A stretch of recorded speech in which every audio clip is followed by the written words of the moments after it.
Hello everyone, this is Alex Smith. Welcome to knowledge the ambition. स्वागत है आपका knowledge the ambition के इस सेशन में। तो आज की इस वीडियो में डिस्कस करने वाले हैं गिरिराज साप्ताहिक पत्रिका का 10 जून और 17 जून के ये एडिशन।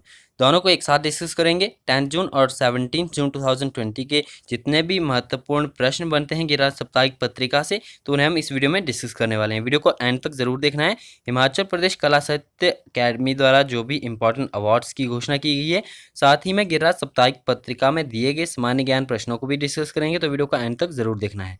चैनल पर पहली बार आए तो चैनल को सब्सक्राइब जरूर कर लें और नोटिफिकेशन बेल को ऑन कर लें, ताकि आने वाले सभी रेगुलर अपडेट जो हैं आप तक रेगुलरली पहुंचते रहें। तो स्टार्ट करते हैं। सबसे पहला क्वेश्चन यहाँ पर पूछा गया है, मंडी जिले के किस स्थान पर रेशम बीज उत्पादन केंद्र स्थापित किया जाएगा। हाल ही में घोषणा की गई थी कि मंडी जिले में जो है एक रेशम बीज उत्पादन केंद्र जो है वो स्थापित किया जाएगा। तो ये किस स्थान पर किया जाएगा? ये किया जाएगा मंडी जिले के थुनाग नामक स्थान पर। याद रखना आपको, मंडी के थुनाग नामक स्थान पर जो है रेशम बीज उत्पादन केंद्र स्थापित किया जाएगा। प्रदेश सरकार द्वारा ये घोषणा की गई थी हाल ही में। नेक्स्ट क्वेश्चन है, एक इंडिपेंडेंट एजेंसी IANSC वोटर सर्वे द्वारा किए गए सर्वेक्षण के आधार पर किसे देश का बेस्ट परफॉर्मिंग मुख्यमंत्री और भाजपा राज्यों में सर्वश्रेष्ठ मुख्यमंत्री बताया गया है। ये आपका सर्वेक्षण किया गया था IANSC वोटर सर्वे के द्वारा, जिसमें कि देश का बेस्ट परफॉर्मिंग मुख्यमंत्री की घोषणा की गई थी और साथ ही में भाजपा राज्यों में सर्वश्रेष्ठ मुख्यमंत्री बताया गया था। तो ये बताया गया था हिमाचल प्रदेश के मुख्यमंत्री जयराम ठाकुर जी को। याद रखना आपको, इस इंडिपेंडेंट एजेंसी का नाम भी याद रखना है, क्योंकि इन्हीं के सर्वेक्षण के अनुसार जो है देश के बेस्ट परफॉर्मिंग मुख्यमंत्री बने हैं कौन? जयराम ठाकुर, हिमाचल प्रदेश के मुख्यमंत्री। और साथ ही में भाजपा राज्य में सर्वश्रेष्ठ मुख्यमंत्री भी बताया गया है जयराम ठाकुर जी को। तो आपको ये याद रखना है। नेक्स्ट है आपका समझौता आंदोलन। समझौता आंदोलन भी न्यूज़ में रहा है, गिरिराज साप्ताहिक पत्रिका में देखने को पाया गया है। आपने यदि पढ़ी होगी गिरिराज साप्ताहिक पत्रिका तो आपको पता होगा समझौता आंदोलन या गोलीकांड जो है ये कब हुआ था। तो ये हुआ था आपका 11 जून 1943 को। 11 जून 1943 को समझौता आंदोलन हुआ था। और नेक्स्ट क्वेश्चन हमारा इसी से संबंधित है कि समझौता आंदोलन जो है वो किसके नेतृत्व में हुआ था।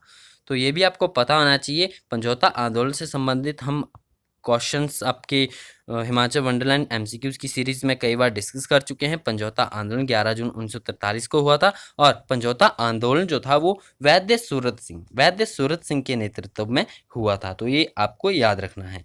नेक्स्ट है आपका क्वेश्चन नंबर 5। पूछा गया है कि कोरोना संकट के बीच ग्रामीण क्षेत्रों में खेती, बागवानी, पशुपालन व मछली पालन की गतिविधियों को सुदृढ़ बनाने के लिए प्रदेश सरकार द्वारा शुरू की गई पहल कौन सी है। तो हाल ही में हिमाचल प्रदेश के मुख्यमंत्री जयराम ठाकुर जी के द्वारा प्रदेश में ग्रामीण क्षेत्रों में खेती, बागवानी, पशुपालन व मछली उत्पादन की गतिविधियों को बढ़ाने के लिए, सुदृढ़ बनाने के लिए जो है एक पहल की शुरुआत की गई, जिसका नाम क्या है आपका? मनरेगा समग्र नाम से ये पहल शुरू की गई है। तो आपको इसके बारे में पता होना चाहिए। मनरेगा समग्र हाल ही में ये शुरू किया गया है। और इसके तहत क्या किया जाएगा? इसके अंतर्गत जो है प्रदेश में खेती, बागवानी, पशुपालन एवं मछली पालन की गतिविधि को सुदृढ़ किया जाएगा। और इस पहल को जो है मनरेगा समग्र का नाम दिया गया है, जिसके तहत खंड विकास अधिकारी जो है स्वयं सक्रिय रूप से सभी लाभार्थियों तक पहुंचने का प्रयास करेंगे। तो ये काफ़ी अच्छा इनिशिएटिव शुरू किया गया है प्रदेश सरकार के द्वारा, जिसमें आप गिरिराज साप्ताहिक पत्रिका में इसकी और भी डिटेल्स पढ़ सकते हो। जो भी इसकी डिटेल्स बताई गई है मनरेगा समग्र के अंतर्गत, जो आपका केंचुआ खाद पीट, बकरी शहर निर्माण और साथ ही में आपका मुर्गी आश्रय निर्माण, इसके अलावा जो आपका गौशाला निर्माण के लिए जो है आपका अमाउंट जो है निर्धारित किया गया है। तो आप इसे गिरिराज साप्ताहिक पत्रिका के एडिशन में पढ़ सकते हो। और यदि कोई बेरोजगार ग्रामीण व्यक्ति जो मनरेगा के अंतर्गत अपनी व्यक्तिगत भूमि पर काम करने का इच्छुक है, तो उसे मनरेगा के अंतर्गत जो है काम करने की अनुमति दी जा सकती है, चाहे वह कार्य ग्राम सभा द्वारा अनुमोदित कार्यों की सूची में शामिल ना हो तथा संबंधित खंड विकास अधिकारी द्वारा इन कार्यों की कार्योत्तर स्वीकृति मनरेगा के दिशा निर्देशों के अनुसार सुनिश्चित की जाएगी। तो इस प्रकार से ये मनरेगा समग्र नामक की पहल ये वर्क करेगी। नेक्स्ट आपका क्वेश्चन है, केंद्र सरकार ने सभी शहरी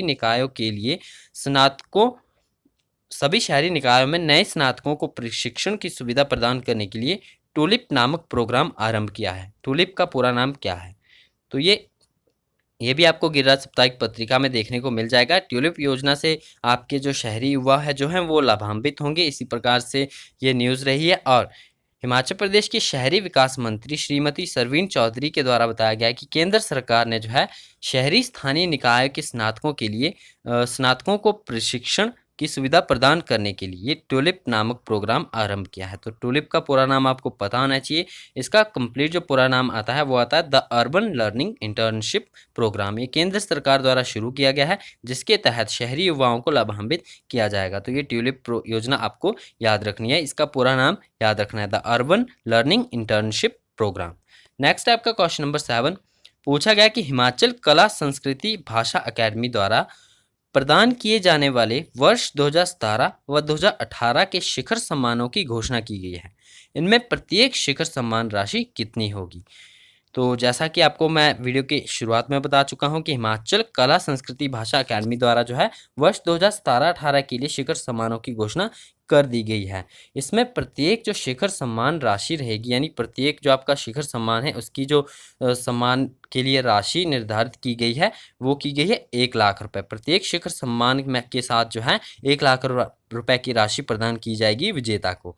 तो इसी से संबंधित हमारे अगले प्रश्न भी हैं। बात करते हैं हिमाचल कला संस्कृति भाषा अकादमी द्वारा वर्ष 2017 का साहित्य शिखर सम्मान किसे दिया जाएगा? तो ये काफ़ी इंपॉर्टेंट आपको ध्यान से पढ़ना है, क्योंकि 2017 और 18 के ये आपके साहित्य शिखर सम्मान और साथ ही में कला संस्कृति सम्मान, कला संस्कृति शिखर सम्मान, ये दो अलग अलग सम्मान हैं जो कि दिए गए हैं वर्ष 2017-18 के लिए।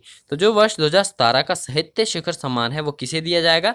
वो दिया जाएगा आपके संस्कृत विद्वान प्रोफेसर केशव शर्मा को। ये 2017 का साहित्य शिखर सम्मान है जो कि संस्कृत विद्वान प्रोफेसर केशव शर्मा को दिया जाएगा। तो ये याद रखना है। नेक्स्ट क्वेश्चन है हिमाचल कला संस्कृति भाषा अकादमी द्वारा वर्ष 2017 का कला संस्कृति शिखर सम्मान किसे दिया जाएगा? अब जो आपका साहित्य शिखर सम्मान है वो लेखकों को दिया जाता है और ये दिया गया है 2017 के लिए केशव शर्मा को। और साथ ही में जो आपका कला संस्कृति शिखर सम्मान है ये किसे दिया जाएगा वर्ष 2017 के लिए? ये दिया जाएगा हिमाचल के विख्यात गायक श्री मोहन राठौर को। तो इनका नाम भी आपको याद रखना है। साथ ही में यहाँ पर कन्फ्यूज़न आपको क्रिएट नहीं करना है। वर्ष 2017 और 18 के लिए जो है ये 4 शिखर सम्मान जो है वो दिए जाएंगे, इनके नाम भी आपको याद रखने हैं।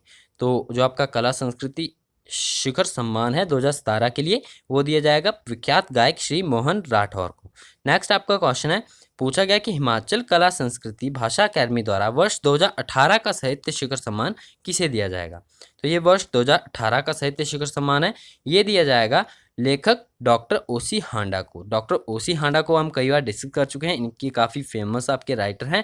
तो वर्ष 2018 का जो साहित्य शिखर सम्मान है ये लेखक डॉक्टर ओसी हांडा को दिया जाएगा। नेक्स्ट आपका है हिमाचल कला संस्कृति भाषा अकादमी द्वारा वर्ष 2018 का कला संस्कृति शिखर सम्मान किसे दिया जाएगा? अब वर्ष 2018 का जो कला संस्कृति शिखर सम्मान है वो दिया जाएगा कांगड़ा की श्रीमती दिनेश कुमारी को। अब कांगड़ा से हैं ये श्रीमती दिनेश कुमारी, इन्हें जो है वर्ष 2018 का कला संस्कृति शिखर सम्मान जो है वो दिया जाएगा। इनका नाम आपको याद रखना है। साथ ही में आपको यहाँ पर कन्फ्यूज़न क्रिएट नहीं करना है, आपको इन्हें सेपरेटली याद रखना है। नेक्स्ट आपका क्वेश्चन नंबर 12 पूछा गया कि हिमाचल प्रदेश का प्रथम संपूर्ण ई जिला कौन सा है? ई जिला आपका जो इंटरनेट ऑनलाइन जिला है कौन सा बना है हिमाचल प्रदेश का पहला? तो वो बना है मंडी डिस्ट्रिक्ट। और मंडी डिस्ट्रिक्ट जो है इसी के साथ स्मार्ट सिटी भी बनने जा रहा है। और यही न्यूज़ जो है आपका गिरिराज साप्ताहिक पत्रिका में देखने को मिली थी कि हिमाचल प्रदेश का जो मंडी जिला है वो प्रथम संपूर्ण ई जिला बना है। और साथ ही में इसी के साथ ये स्मार्ट जिला यानी स्मार्ट सिटी भी बनने जा रहा है। तो आपको ये याद रखना है।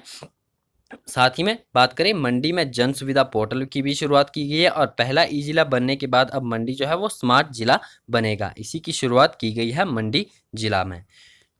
नेक्स्ट आपकी कुछ इंपॉर्टेंट यहाँ पर न्यूज़ है। एकीकृत विकास परियोजना से पर्यावरण संरक्षण को बढ़ावा दिया जाएगा। यहाँ पर इंपॉर्टेंट आपके लिए यहाँ पर ये बनता है कि इस परियोजना जो आपकी कौन सी योजना एकीकृत विकास परियोजना है IDP एकीकृत विकास परियोजना। इस परियोजना के अंतर्गत जो है वन कृषि बागवानी पशुपालन ग्रामीण विकास और पंचायती राज विभाग परस्पर जुड़े हुए हैं। और एकीकृत विकास परियोजना के अंतर्गत जो है वित्त वर्ष जो आपका ये प्रेजेंट का आपका फाइनेंशियल ईयर है, इसमें 3,181 हेक्टेयर क्षेत्रफल में लगभग 23 लाख पौधे रोपने का लक्ष्य पूरा करने के लिए 30 करोड़ 75 लाख आवंटित किए गए हैं। तो ये डाटा आपके लिए यहाँ पर इंपॉर्टेंट है, आपको याद रखना है। एकीकृत विकास परियोजना के अंतर्गत जो है जो आपका प्रेजेंट फाइनेंशियल ईयर है, इसमें कितने क्षेत्रफल 3,181 हेक्टेयर क्षेत्रफल में लगभग 23 लाख पौधे रोपने का लक्ष्य रखा गया है, जिसके लिए कितने रुपए आवंटित किए गए हैं, 30 करोड़ 75 लाख रुपए जो है आवंटित किए गए हैं। तो ये आपको यहाँ पर डाटा याद रखना है। इसी के साथ जो आपका गिरिराज साप्ताहिक पत्रिका में सामान्य ज्ञान, जो आपका सामान्य ज्ञान का ये प्रस्तुति दी जाती है गिरिराज साप्ताहिक पत्रिका में, उसे भी हम डिस्कस करेंगे। सबसे पहले यहाँ पर जो इम्पोर्टेंट दिया गया है एंटीबॉडी। एंटीबॉडी क्या है, हम इसके बारे में जानेंगे। तो एंटीबॉडी के बारे में आपको पता होना चाहिए। एंटीबॉडी होता क्या है, तो दूषित वातावरण के चलते हम पर हमेशा ही रोगों का खतरा बना रहता है। यदि हमारा प्रतिरक्षा तंत्र मजबूत हो तो हमारा शरीर बिना किसी इलाज के कई तरह के रोगों से लड़कर हमें सुरक्षित रख सकता है। हमारी सुरक्षा में एंटीबॉडीज महत्वपूर्ण भूमिका निभाते हैं, और एंटीबॉडीज हमारे शरीर में मौजूद विशेष तरह का एक सफ़ेद रक्त कोशिकाओं से स्रावित होने वाला प्रोटीन है। ये प्रोटीन एंटीजन नामक बाहरी हानिकारक त्वचों से लड़ने में मदद करता है, और एंटीबॉडीज एंटीजन के साथ जुड़ते हैं या एंटीजन को बांध देते हैं। ऐसा होने पर एंटीबॉडी एंटीजन को निष्क्रिय कर देते हैं, और एक स्वस्थ इंसान के शरीर में हजारों अलग अलग प्रकार के एंटीबॉडी होते हैं जो विशेष तरह के रोगाणुओं से बचाव करते हैं। तो हमारी बॉडीज़ में ऐसे कई सारे एंटीबॉडीज़ जो है मौजूद होते हैं जो कि बाहरी रोगाणुओं से हमारे शरीर की सुरक्षा करते हैं, क्योंकि हर एक जो आपकी बीमारी है उसका इलाज हमारा शरीर खुद ब खुद ढूंढ लेता है एंटीबॉडीज़ के थ्रू। जो आपके एंटीजन होते हैं वो आपके एंटीबॉडीज़ के साथ निष्क्रिय होते हैं, और साथ ही में एक स्वस्थ शरीर, जो आपका एक स्वस्थ इंसान है, उसके शरीर में कई सारे एंटीबॉडीज़ मौजूद होने की वजह से ये हमें रोगाणुओं से बचाते हैं। तो नेक्स्ट आपके इंपॉर्टेंट जो प्रश्न यहाँ पर दिए गए हैं उन्हें हम देख लेते हैं। सबसे पहला क्वेश्चन यहाँ पर दिया गया है कि छत्तीसगढ़ के पहले मुख्यमंत्री कौन थे। तो इम्पॉर्टेंट क्वेश्चन है, सामान्य ज्ञान की ये प्रस्तुति यहाँ पर पेश की जाती है, इन्हें भी हम इसी के साथ देखेंगे। छत्तीसगढ़ के पहले मुख्यमंत्री कौन थे, तो ये थे अजीत जोगी। इनके बारे में आपको पता होना चाहिए। अजीत जोगी जो थे वो छत्तीसगढ़ के पहले मुख्यमंत्री थे। नेक्स्ट आपका अंतर्राष्ट्रीय चाय दिवस कब मनाया जाता है। जो आपका इंटरनेशनल टी डे है, कब मनाया जाता है, ये मनाया जाता है 21 मई को। इंपॉर्टेंट आपको याद रखना है, 21 मई को अंतर्राष्ट्रीय चाय दिवस मनाया जाता है। क्वेश्चन नंबर 3 है, भारत के किन राज्यों में सबसे अधिक नेशनल पार्क हैं। भारत के किन राज्यों में सबसे अधिक जो है नेशनल पार्क है यानी राष्ट्रीय उद्यान है, तो ये है मध्य प्रदेश में। मध्य प्रदेश में और साथ ही में जो है अंडमान निकोबार द्वीप समूह में। तो मध्य प्रदेश और अंडमान निकोबार द्वीप में जो है 9 टोटल आपके नेशनल पार्क हैं। तो ये दोनों स्टेट आते हैं, दोनों ही आते हैं, तो इनमें जो है सबसे अधिक जो है वो नेशनल पार्क हैं। नेक्स्ट आपका क्वेश्चन नंबर 4, पृथ्वीराज रासो के लेखक कौन है। पृथ्वीराज रासो एक पुस्तक है, इसके लेखक कौन है आपको पता होना चाहिए। तो इसके लेखक है चंदबर दाई। चंदबर दाई जो है पृथ्वीराज रासो के लेखक है। नेक्स्ट है क्वेश्चन नंबर 5, पूछा गया कि पृथ्वी दिवस कब मनाया जाता है। पृथ्वी अर्थ डे कब मनाया जाता है। अर्थ डे मनाया जाता है 22 अप्रैल को। नेक्स्ट है क्वेश्चन नंबर 6, कालपी ऋषि की याद में बनाया गया कालपी स्मारक कहाँ पर स्थित है। तो कालपी ऋषि हिमाचल प्रदेश से संबंधित है, आपको पता होना चाहिए। इसके बारे में हम कई बार जान चुके हैं हिमाचल वंडरलैंड की सीरीज में। तो कालपी ऋषि की याद में बनाया गया जो कालपी स्मारक है वो स्थित है जिला सिरमौर में। सिरमौर जिला के पौंटा साहिब में स्थित है। नेक्स्ट आपका क्वेश्चन नंबर 7, पूछा गया कि सोनमद्री, शिगरी, सोनापानी और सिस्सू किस मुख्य नदी की सहायक नदियां हैं। तो ये भी इम्पॉर्टेंट है, हिमाचल प्रदेश की ही सभी ये सहायक नदियाँ बताई गई हैं। सोनमद्री, शिगरी, सोनापानी और सिस्सू। ये मुख्य रूप से जो है वो चंद्रा नदी जो कि हिमाचल प्रदेश में है, हिमाचल प्रदेश की चंद्रा नदी की सहायक नदियाँ हैं सभी। क्वेश्चन नंबर 8 है आपका, Indian painting in the Punjab hills और कांगड़ा पेंटिंग्स नामक पुस्तक के लेखक कौन है। तो यहाँ पर यदि आपको पहली पुस्तक का नाम नहीं पता है तो कांगड़ा पेंटिंग्स को हम कई बार डिस्कस कर चुके हैं, इनके बारे में आपको पता होगा। WG आर्चर के द्वारा कांगड़ा पेंटिंग लिखी गई है, और Indian painting in the Punjab hills भी इन्हीं के द्वारा लिखी गई है। तो Indian painting in Punjab hills और कांगड़ा पेंटिंग नामक पुस्तक के लेखक कौन है? W.G. आर्चर हैं। नेक्स्ट आपका क्वेश्चन नंबर 9 पूछा गया कि Basohli painting, Kangra valley painting, Krishna legend in Pahari painting पुस्तकों के लेखक कौन है? तो ये सभी भी पुस्तकें हैं, इनके बारे में भी हम कई बार डिस्कस कर चुके हैं। इनके जो राइटर हैं वो काफ़ी इम्पॉर्टेंट है, एग्जाम में पूछे जाते हैं। तो डॉक्टर M.S. जो आपके रंधावा है, डॉक्टर M.S. रंधावा के द्वारा लिखी गई है Basoli painting, Kangra valley painting और Krishna legend in Pahari painting, ये पुस्तकें इनके द्वारा लिखी गई है। नेक्स्ट आपका क्वेश्चन नंबर 10 पूछा गया कि 5190 मीटर की ऊंचाई पर स्थित मकोड़ी जोत किस जिले में स्थित है? मकोड़ी जोत को भी हम कई बार डिस्कस कर चुके हैं, ये आपको पता होना चाहिए, कांगड़ा डिस्ट्रिक्ट में पड़ता है मकोड़ी जोत। और जो आपकी ऊंचाई है इसकी, ये भी आपको याद रखनी है, 5190 मीटर की ऊंचाई पर स्थित है मकोड़ी जोत और ये कांगड़ा जिले में स्थित है। क्वेश्चन नंबर 11 है आपका एनिमल दर्रा किस जिले में स्थित है? तो एनिमल दर्रा हिमाचल प्रदेश से संबंधित है, ये भी आपको पता होना चाहिए, कुल्लू जिले में स्थित है एनिमल दर्रा। तो ये भी आपको याद रखना है। इन क्वेश्चंस को हम हिमाचल वंडरलैंड सीरीज में भी डिस्कस करेंगे एक बार फिर से, तो इन्हें आपको ध्यान से पढ़ना है। क्वेश्चन नंबर 12 है आपका पिन पार्वती घाटी कहाँ पर है तथा उसकी ऊंचाई कितनी है? तो पिन घाटी, जो आपकी पिन पार्वती घाटी है वो कुल्लू जिले में पड़ती है, इसे भी हम कई बार डिस्कस कर चुके हैं और इसकी ऊंचाई आपको पता होनी चाहिए, 4800 मीटर इसकी ऊंचाई है। नेक्स्ट आपका क्वेश्चन नंबर 13 नाको झील किस जिले में स्थित है? काफ़ी कॉमन सा क्वेश्चन है, बेसिक कई बार डिस्कस कर चुके हैं। और नाको झील आपको पता होगा किन्नौर डिस्ट्रिक्ट में स्थित है, किन्नौर में स्थित है नाको झील। नेक्स्ट आपका क्वेश्चन नंबर 14 रोंगटोंग हाइडल परियोजना किस जिले में स्थित है? इसे भी हम कई बार डिस्कस कर चुके हैं। तो ये कॉमन से क्वेश्चन है जो कि यहाँ पर पूछे गए हैं, तो ये आपको पता होना चाहिए। रोंगटोंग जो आपकी हाइडल परियोजना है ये लाहौल स्पीति में स्थित है। क्वेश्चन नंबर 15 यहाँ पर पूछा गया है बिलासपुर का विलय हिमाचल प्रदेश के 5वें जिले के रूप में कब हुआ? तो ये क्वेश्चन भी काफ़ी बार हम डिस्कस कर चुके हैं। तो यहाँ पर जो भी प्रस्तुति में क्वेश्चंस दिए गए हैं हिमाचल प्रदेश के, उन्हें हम हिमाचल वंडरलैंड सीरीज़ में जो है वो कवर कर चुके हैं। तो 1 जुलाई 1954 को जो है हिमाचल का विलय हिमाचल प्रदेश में 5वें जिले के रूप में हुआ था, 1 जुलाई 1954 को, तो आपको याद रखना है। नेक्स्ट आपका जो 17 जून का गिरिराज का एडिशन है उसमें जो इम्पॉर्टेंट प्रस्तुति दी गई है, इम्पॉर्टेंट आपका यहाँ पर यह है मुख्यमंत्री 1 बीघा योजना, हाल ही में इसकी शुरुआत की गई है और साथ ही में केंद्र सरकार द्वारा जो है पूरे देश में इसे लागू करने की घोषणा भी की गई थी। तो ये आपको इसके बारे में पता होना चाहिए। हिमाचल प्रदेश सरकार ने हाल ही में मुख्यमंत्री 1 बीघा योजना शुरू की है। इस योजना में महात्मा गांधी राष्ट्रीय ग्रामीण रोजगार गारंटी योजना को जोड़कर ग्रामीण अर्थव्यवस्था को मजबूत करने की परिकल्पना की गई है। और इस योजना के तहत जो है एक महिला या उसका परिवार जिनके पास 1 बीघा तक की भूमि है वे सब्जियों और फलों को उगाने के लिए बैकयार्ड किचन गार्डन तैयार कर सकते हैं।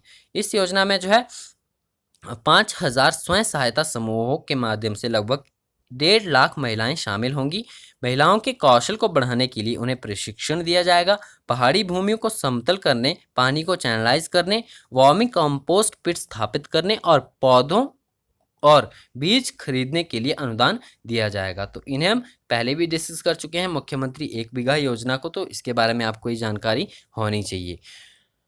नेक्स्ट आपके कुछ इंपॉर्टेंट यहाँ पर प्रश्न है, इन्हें भी हम देख लेते हैं। सबसे पहला क्वेश्चन यहाँ पर पूछा गया है हिमाचल प्रदेश के नवनियुक्त पुलिस महानिदेशक कौन है? मोस्ट इंपॉर्टेंट, रिसेंटली इनकी अपॉइंटमेंट हुई है। जो आपके नए पुलिस महानिदेशक है, नवनियुक्त है, नई न्यू अपॉइंटेड है, संजय कुंडू, इन्हें भी हम डिस्कस कर चुके हैं। तो ये भी आपको पता होना चाहिए। प्रदेश के वरिष्ठ नागरिकों के लिए प्रदेश सरकार ने हाल ही में कौन सी योजना शुरू की है? तो ये मोस्ट इम्पॉर्टेंट है। जो आपका हिमाचल प्रदेश का बजट रहा है वर्ष 2020 का, तो इसमें हम कई सारी योजनाओं का हमने डिस्कस किया था जो कि शुरू होंगी आने वाले समय में हिमाचल प्रदेश में। तो उसमें से ही ये योजना निकल कर आई है, पंचवटी योजना। इसके बारे में हम पहले भी जान चुके हैं। पंचवटी योजना की शुरुआत की गई है हाल ही में हिमाचल प्रदेश में, तो ये आपको पता होना चाहिए। नेक्स्ट वीडियो में हम हिमाचल प्रदेश में इसकी शुरुआत की गई, किस प्रकार से कार्य करेगी, कंप्लीट इसके ऊपर वीडियो में हम डिस्कस करेंगे। नेक्स्ट आपका क्वेश्चन नंबर 3 है हिमाचल प्रदेश में रॉरिक आर्ट गैलरी कहाँ पर स्थित है? तो रॉरिक जो आपकी आर्ट गैलरी है ये स्थित है नगर में, कुल्लू डिस्ट्रिक्ट में ये पड़ता है नगर। ये भी आपको पता होना चाहिए, क्योंकि यहाँ पर जितने भी इम्पोर्ट क्वेश्चन डिस्कस किए जा रहे हैं उन्हें हम हिमाचल वंडरलैंड की सीरीज़ में डिस्कस कर चुके हैं। यदि आपने वो सीरीज़ नहीं देखी है तो आप प्लेलिस्ट सेक्शन में ज़रूर विजिट कीजिएगा, वहाँ पर आपको कंप्लीट सीरीज़ एक साथ मिल जाएगी। भाखड़ा बांध किस नदी पर बना हुआ है? तो काफ़ी कॉमन सा क्वेश्चन है, सतलुज नदी पर ये बना हुआ है। हिमाचल प्रदेश के पहले राज्यपाल कौन है? एस चक्रवर्ती। ये भी काफ़ी कॉमन से क्वेश्चन यहाँ पर इंक्लूड किए गए हैं। नेक्स्ट आपका क्वेश्चन नंबर 7 है, स्पीति घाटी का अंतिम गांव कौन सा है? अब स्पीति घाटी का यहाँ पर अंतिम गांव पूछा गया है, तो ये है आपका लोसार। लोसर जो है आपका स्पीति घाटी का अंतिम गांव है। इसी के साथ आप कमेंट बॉक्स में मुझे ज़रूर बताइएगा कि किन्नौर का अंतिम गांव कौन सा है। कई बार हम डिस्कस कर चुके हैं, तो आप कमेंट बॉक्स में इसे ज़रूर बताइएगा कि किन्नौर जिले का जो आपका अंतिम गांव कौन सा है। नेक्स्ट है आपका क्वेश्चन नंबर 8, नूरपुर का प्राचीन नाम क्या था? तो नूरपुर का प्राचीन नाम धमेरी था। इसे भी हम कई बार डिस्कस कर चुके हैं। शानन विद्युत परियोजना किस जिले में स्थित है? तो शानन जल विद्युत परियोजना मंडी डिस्ट्रिक्ट में पड़ती है। ये भी आपको पता होना चाहिए। नेक्स्ट आपका क्वेश्चन नंबर 10, पूछा गया कि बारालाचा दर्रे की समुद्र तल से ऊंचाई कितनी है? तो मैक्सिमम टाइम जो आपके न्यूज़ में रहते हैं दर्रे या फिर आपके कोई भी प्लेस, तो उन्हीं की समुद्र तल से ऊंचाई पूछी जाती है, तो इनके बारे में आपको पता होना चाहिए। बारालाचा दर्रे की समुद्र तल से ऊंचाई कितनी है? यह आपकी 4888 मीटर। 4888 मीटर जो है बारालाचा दर्रे की समुद्र तल से ऊंचाई है। नेक्स्ट आपका क्वेश्चन नंबर 11, पूछा गया कि बाबा साहेब अम्बेडकर राष्ट्रीय हवाई अड्डा कहाँ पर स्थित है? बाबा साहेब यहाँ पर अम्बेडकर, भीमराव अम्बेडकर की बात की जा रही है, तो ये इनके नाम पर बाबा साहेब अम्बेडकर अंतर्राष्ट्रीय हवाई अड्डा है। ये कहाँ पर स्थित है? ये नागपुर में स्थित है। और क्वेश्चन नंबर 12 है आपका, कौन सा जानवर घायल होने पर आदमी की तरह रोता है? तो ये भालू इसका आंसर है। भालू जो है वो घायल होने पर जो है आदमी की तरह रोता है। नेक्स्ट है क्वेश्चन नंबर 13, पूछा गया कि एशिया का सबसे बड़ा लौह अयस्क उत्पादक देश कौन सा है? तो एशिया का सबसे बड़ा जो लौह अयस्क उत्पादक क्षेत्र देश है वो कौन सा है? वो चीन है। नेक्स्ट आपका क्वेश्चन नंबर 14, पूछा गया कि ईमेल के खोजकर्ता कौन है? जो आपका आप प्रेजेंट टाइम पे हम ईमेल का यूज़ करते हैं, जो आपका ईमेल या जीमेल के थ्रू आप यूज़ करते हैं इसे, तो ईमेल के खोजकर्ता कौन है? ये है आपके रेमंड सैमुअल टॉमिल्सन। तो इनके नाम आपको पता होना चाहिए। रेमंड सैमुअल टॉमिल्सन जो है वो ईमेल के खोज करता है। तो ये कुछ इंपॉर्टेंट क्वेश्चंस थे गिरिराज साप्ताहिक पत्रिका में। तो ये आज का गिरिराज साप्ताहिक पत्रिका जो कि 10 जून और 17 जून का एडिशन था। यदि आपको वीडियो पसंद आए तो वीडियो को लाइक जरूर करना है, अपने फ्रेंड्स के साथ शेयर जरूर करना है, और चैनल पर पहली बार आए तो चैनल को सब्सक्राइब जरूर कर लें और नोटिफिकेशन बेल को ऑन कर लें, ताकि आने वाले सभी रेगुलर अपडेट जो है आप तक रेगुलरली पहुँचते रहें। तो आज की वीडियो में इतना ही, मिलते हैं नेक्स्ट वीडियो में। Thanks for watching and best of luck for your bright future.